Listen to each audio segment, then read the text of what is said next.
The attendance tonight was 13,400, sold out, 26 consecutive sellout since the pandemic.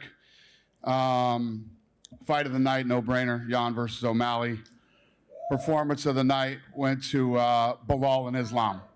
They all won $50,000. Congratulations. What did I think of the main event? Yeah, the finish. Incredible. I mean, I've been saying all week, you got two of the absolute best in the world in their prime facing off, and you know, when I went up into the octagon after, Habib said, I told you he's the best in the world. And yeah, I mean, to beat Oliveira is one thing, to beat him the way he beat him is another, and as fast as he did it, he looked incredible tonight. You know, the big question going in tonight was how was he going to deal with the pressure? He dealt with it just fine. How long do I think he can take this reign?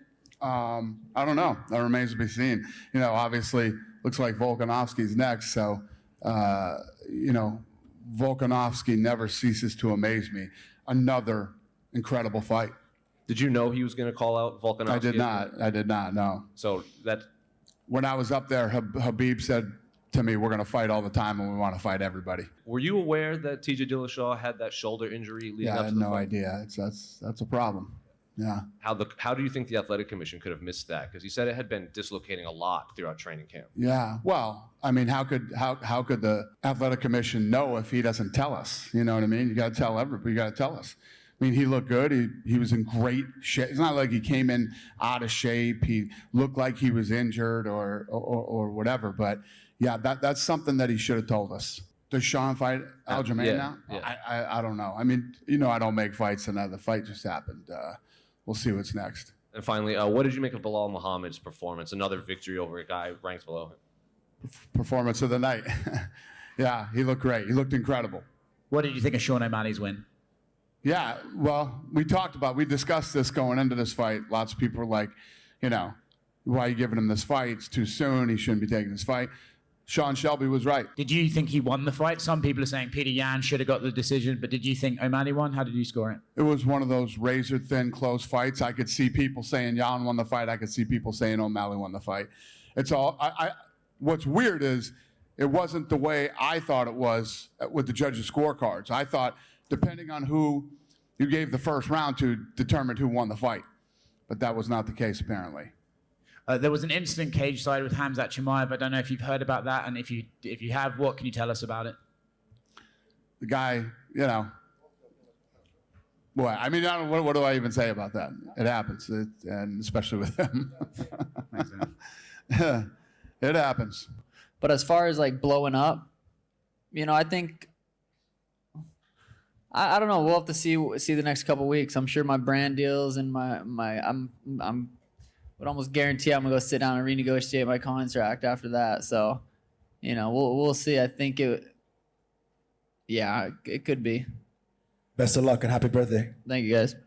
Peter, tough dude, man. It's a tough Russian right there. So I'd like to really watch it back before I could, you know, dissect it. Is that the type of fight you expected him to bring? A very wrestling-heavy approach? I mean, I trained for it all. I'm training for an MMA fight. I didn't literally train, I didn't just kickbox that entire camp. I trained for an MMA fight.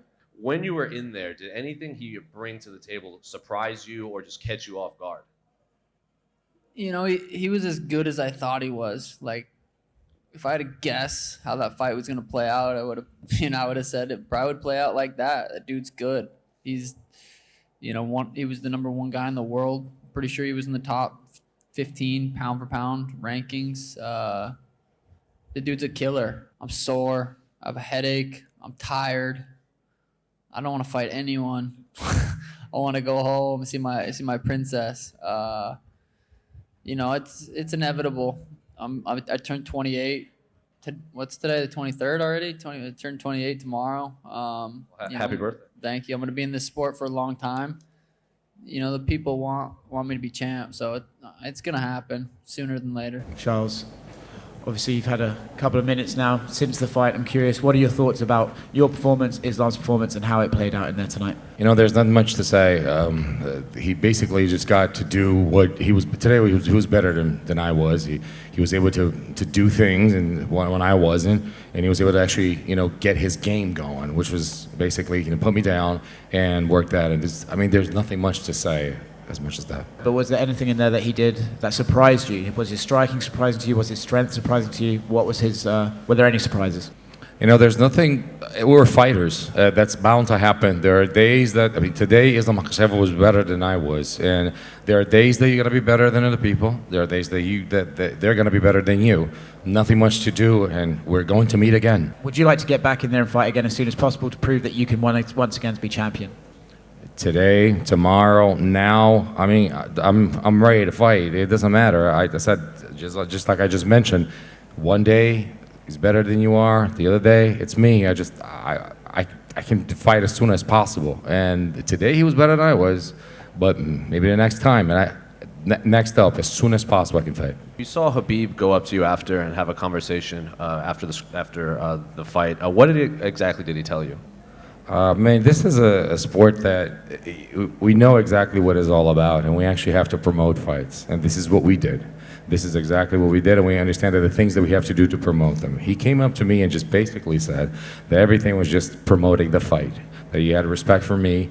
And I mean, he is a great champion. He has an amazing journey in the sport, and now he has a great champion next to him.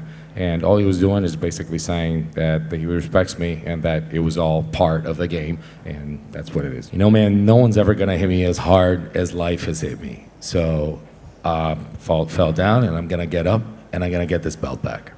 I told you guys one day I'm gonna coming here with my belt. What are the emotions now that you have accomplished?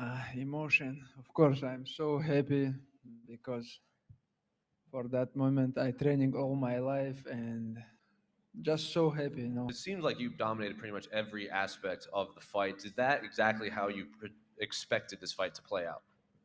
Yes, I told all week, all media, I told I have plan. I'm gonna stop him. He not gonna pressure me like he did with all his opponent because he know my wrestling. I can stop him. Whatever I want, I can take him down. That's why I just follow the plans what the old coach told. Did anything down there surprise you in terms of what he was able to do? Honestly, when I take him down first time, I feel he have good skills there, but I control every moment. He give me from the like couple elbows, but nothing surprise. I know my grappling skills, and I told you before, I'm gonna take him down, hold him, make him tired.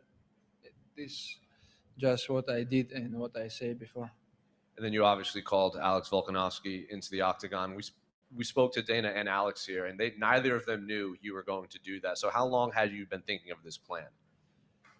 I have new target. I have to be #1 pound for pound champion. That's why I have to go to the Australia and beat this guy. See what Henry Cejudo tweeted after your fight? No, I didn't. What did he say? Enlighten me. He said, "Yo, Dana White, give me the next title shot. Let's bring this title back to America." Well, the title is in America, you bonehead. What are you talking about? I'm an American citizen. My parents are Jamaican. They were born in Kingston, born and raised. Their parents were born in Jamaica as well. I'm first generation Jamaican American. Like, I don't understand why people, like, stop saying that stupid shit. It's so stupid. I'm a proud American. I'm proud of my roots in Jamaica as well.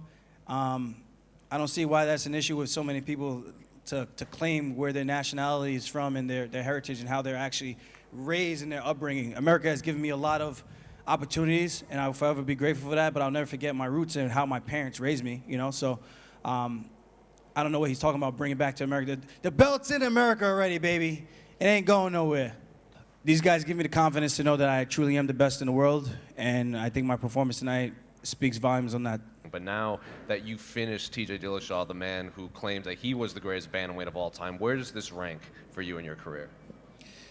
I think it ranks right up there.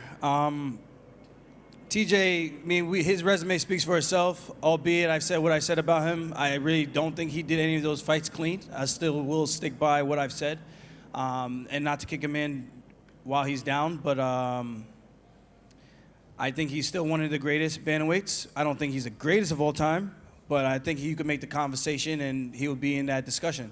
So for me to get a guy like that out of there, I think it speaks volumes on where I'm at and my skill set. I'm honestly just getting better, man. I'm getting better, giving me more time to get comfortable with the striking. And every time I say I'm going to come out here and strike, the legs are just right there, and I end up just taking it. It's really just instinctual. I see an opening, a guy starts to overcommit, and just like a piece of candy, and then I just take it. So we got a lot of things we need to figure out. I need to talk to Dana and Hunter, and we'll see what's the best move, man, you know? This weight cut is not fun for me, like, at all. I might make it look like it's not that bad. Even my teammates, they tell me, like, you crushed it. And I'm like, I'm dying inside. I'm dying. But it's, all jokes aside, it's tough, man. I don't know how many more times I could really keep making 135 like that. And I did want to give a shout out to the U.S. and Jamaica. Stand up. Stand up, baby, stand up. Khabib took a photo from the crowd of Islam and Gamrot and said, you know, these two are going to be fighting one day, like as if it was going to be for the title. Do you feel like slighted by that kind of stuff? Do you feel like that's kind of the story of your career, that people aren't, you know, giving you the proper due? I didn't know about that.